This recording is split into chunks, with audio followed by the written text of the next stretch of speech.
بسم اللہ الرحمن الرحیم۔ Chief justice of Pakistan justice قاضی فائز عیسیٰ 1 سال اور چند دنوں کے لیے چیف جسٹس بنے ہیں۔ ان کا ٹینور شروع ہو چکا۔ یوں سمجھ لیجئے کہ ایک ٹیسٹ کیس ہے، ہر کیس ان کے لیے ایک ٹیسٹ کیس ہے۔ ابھی انہوں نے ریسنٹلی جو ہے وہ جو فل کورٹ مقدمہ تھا جس میں کہ supreme court practice and procedure act جو تھا اس کے متعلق فیصلہ کیا۔ آپ نے دیکھا کہ وہ پورا ایک فل کورٹ تھا اور اس کیس میں فیصلہ کرنا جو تھا وہ ان کے لیے ایک چیلنج سے کم نہیں تھا۔ اسی طرح کے بہت سے ایسے مقدمات ہیں جو کہ ان کے لیے ٹیسٹ کیس بن کر جو ہیں وہ آنے ہیں، تیار ہیں، پائپ لائن میں ہیں، waiting for being disposed of. ان کی سنوائی جو ہے وہ ہونے والی ہے، اور جب یہ کیسز آئیں گے تو تب ایک یوں سمجھیے کہ چیف جسٹس آف پاکستان کی انٹیگریٹی کا، ان کی اصول پسندی کا اور ان کی کمپیٹنسی کا ایک امتحان ہوگا،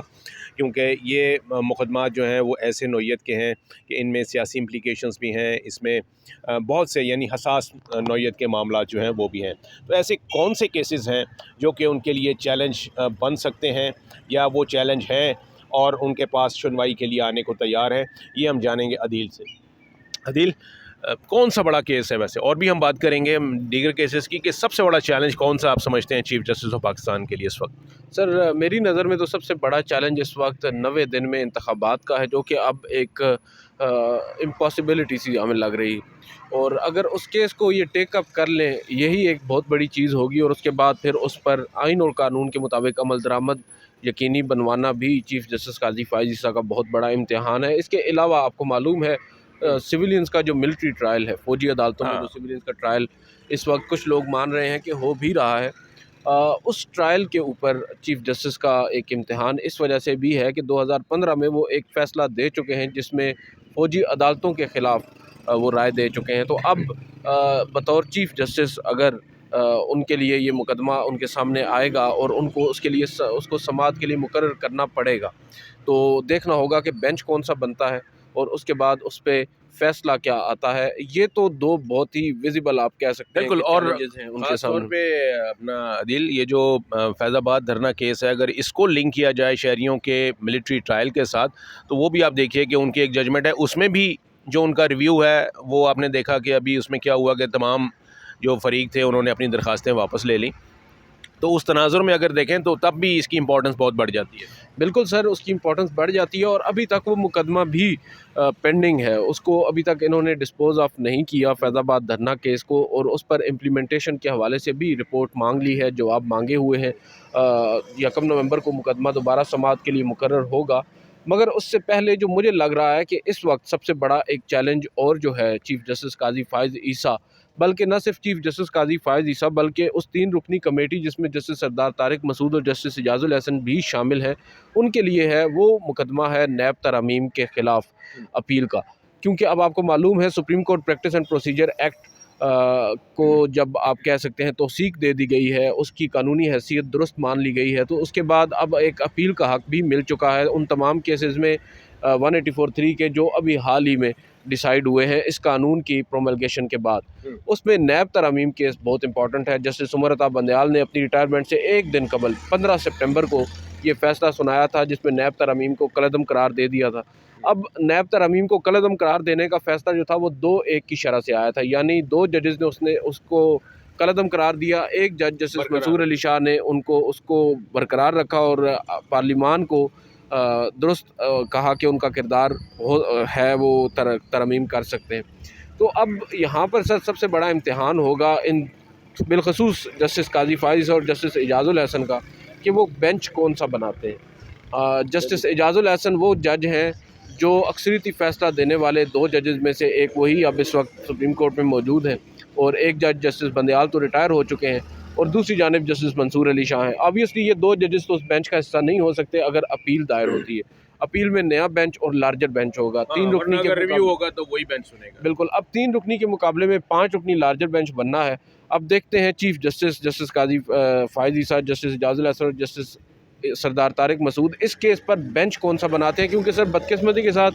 یہ جو فل کورٹ ابھی بیٹھا 5 روز، اس ایک چیز اس میں بڑی واضح ہو گئی ہے کہ کون سا جج کیا سوچتا ہے، اس کی سوچ کیا ہے، وہ کس طرف ہے۔ تو اب بینچ کی تشکیل سے ہی کل میری ایک بڑے سینئر وکیل سے بات ہو رہی تھی، وہ بتا رہے تھے کہ اب بدقسمتی کے ساتھ بینچ کی تشکیل پر ہی معلوم ہو جاتا ہے کہ فیصلہ کیا آئے گا۔ بہرحال یہ جو عدیل نے بات کی ہے، ہم نے اس پہ ایک ولاگ بھی کیا تھا پریویس، اور یہی بات تھی کہ یہ فل کورٹ کی جو 15 رکنی فل کورٹ بیٹھا اور یہ جو 5-6 سماعتیں کی انہوں نے، تو اس میں یقین جانیے کہ جو ایک کہا جا رہا تھا کہ جی ایک ڈیوائیڈ ہے سپریم کورٹ میں ججز سے متعلق، وہ مزید ڈیوائیڈ جو ہے وہ واضح بھی ہو گئی ہے کہ ہاں یہ ڈیوائیڈ جو ہے موجود ہے۔ اور دوسری بات یہ کہ ججز کا لائک مائنڈیڈ ہونا جو ہے وہ بھی سمجھ آ گیا کہ کون جو ہے وہ چیف جسٹس کے اسکول آف تھاٹ کا ہے اور کون جو ہے وہ دوسرے اسکول آف تھاٹ کا ہے۔ تو اس لیے جب بھی کوئی کیس میں کوئی بینچ تشکیل دیا جائے گا، چاہے وہ کمیٹی بنائے بینچ یا چیف جسٹس خود بنائے، وہ اس کا پہلے ہی جو ہے نا وہ اس کے متعلق ایک رائے جو ہے وہ قائم کر لی جاتی ہے کہ جی اس کا فیصلہ تو یہ ہوگا، اور یہ جج چونکہ اس بینٹ آف مائنڈ کے ہیں تو یہ فیصلہ دیں گے۔ تو ایسا ہے بالکل۔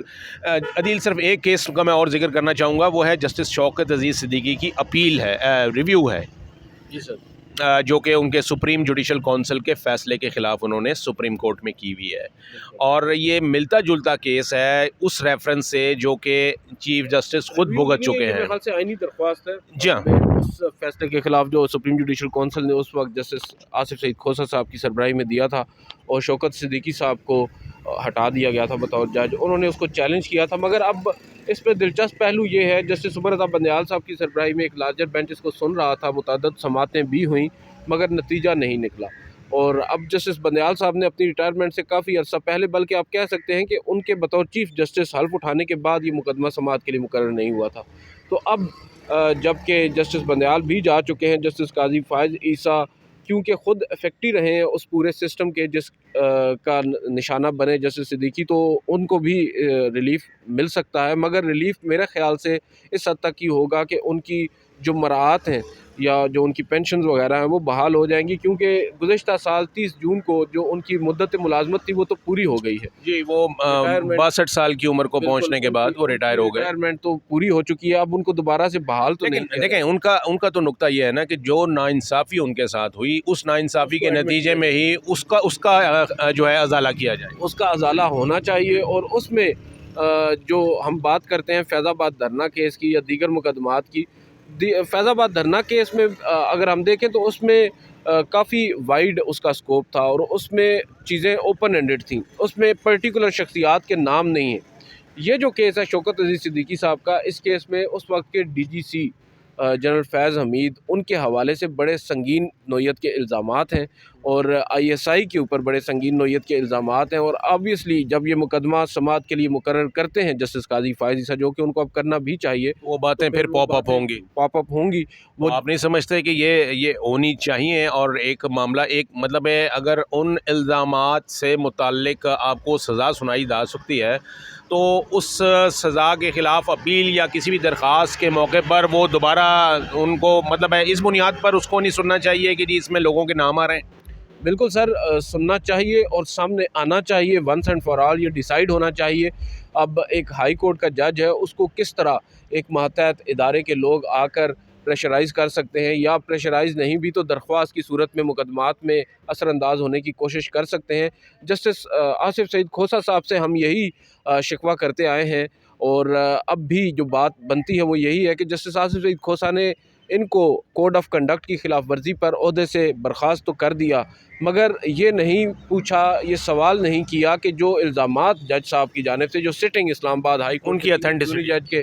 جانب سے لگایا گیا، ان کی اتھینٹسٹی کیا ہے، کم از کم یہی چیک کروا لیتے۔ انہوں نے اس جانب جو ہے وہ بات ہی نہیں کی، جس سے کافی زیادہ سوالات اٹھتے ہیں پاکستان کے عدالتی نظام پر۔ اب قاضی فائز صاحب کیونکہ خود افیکٹی رہے ہیں، تو میں یہ سمجھتا ہوں کہ ان کو سب سے پہلے یہ معاملہ ٹیک اپ کرنا ہوگا۔ دیٹس گڈ، بالکل جی۔ شوکت عزیز صدیقی جو ہیں وہ ان کے ساتھ اگر ناانصافی ہوئی تو کم از کم ایک اپیل کی صورت میں، ایک درخواست کی صورت میں ان کا کیس جو ہے وہ سننا چاہیے، اور میں اسی لیے کہہ رہا ہوں کہ یہ بھی ایک ٹیسٹ کیس ہے